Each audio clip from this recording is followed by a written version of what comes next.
Here's a rundown of our top stories. I'm Brian Polio-Manzares, and this is GlacierHub News. The largest joint United States-United Kingdom Antarctic project since the 1940s was announced at the British Antarctic Survey in Cambridge.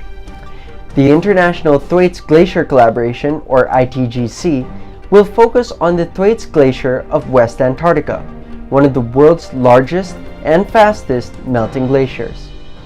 A 5-year collaboration between the US National Science Foundation and the UK Natural Environment Research Council, worth $25 million, will include 6 scientific field studies with over 100 scientists who will be sent to analyze the changes to the Thwaites and surrounding ocean.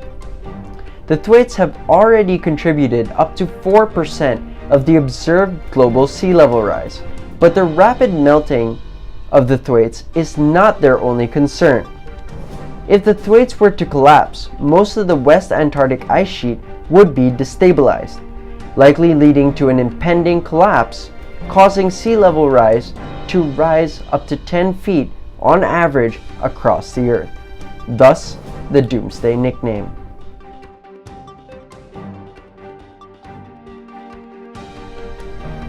How certain is it that climate change increases the frequency and severity of glacial lake outburst floods, or GLOFs? It turns out that the answer is a bit more complicated and the subject of a new study published in the scientific journal The Cryosphere.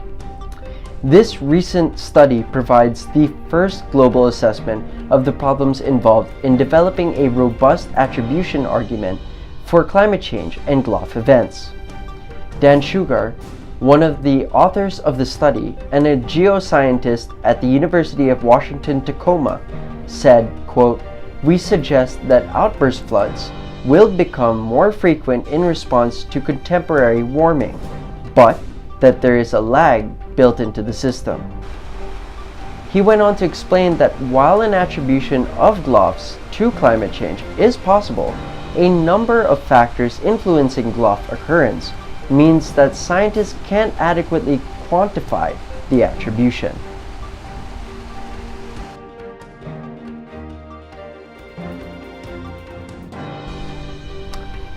And a joint study published last month in the scientific journal Science Advances predicted the presence of 2 hypersaline subglacial lakes.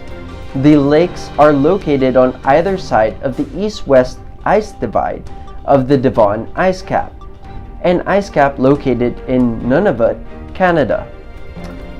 The lakes could represent significant microbial habitats which could be used as analogs to study conditions for potential life on other planets.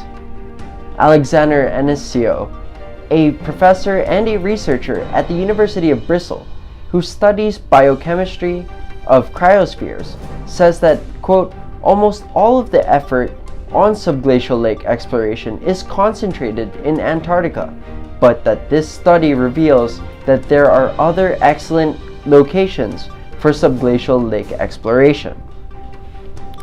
However, he believes that further exploration is no trivial task. The engineering challenge now is to drill cleanly into the subglacial lake without the risk of contaminating it. Regardless of the challenge, Anasio still believes it's worth a try.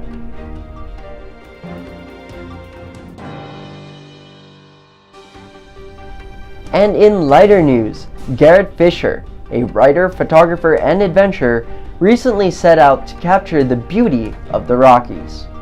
To do so, he flew an antique plane across the sky for aerial views of the last remaining glaciers in Colorado, Wyoming, and Montana. He was inspired by the need to document the glory of the Rockies before the glaciers disappeared completely. His photos from the trip can be found in his recently published book, Glaciers of the Rockies, which features his collection of 177 carefully curated photos. If you would like to find the photos, you can find the photos on our website, or you can check out his book. Well, those have been your top stories for this week. I'm Brian Polio-Manzares, and this is GlacierHub News. For more glacier-related news, don't forget to follow us on Instagram, Twitter, and Facebook. So keep it cool and have a great week.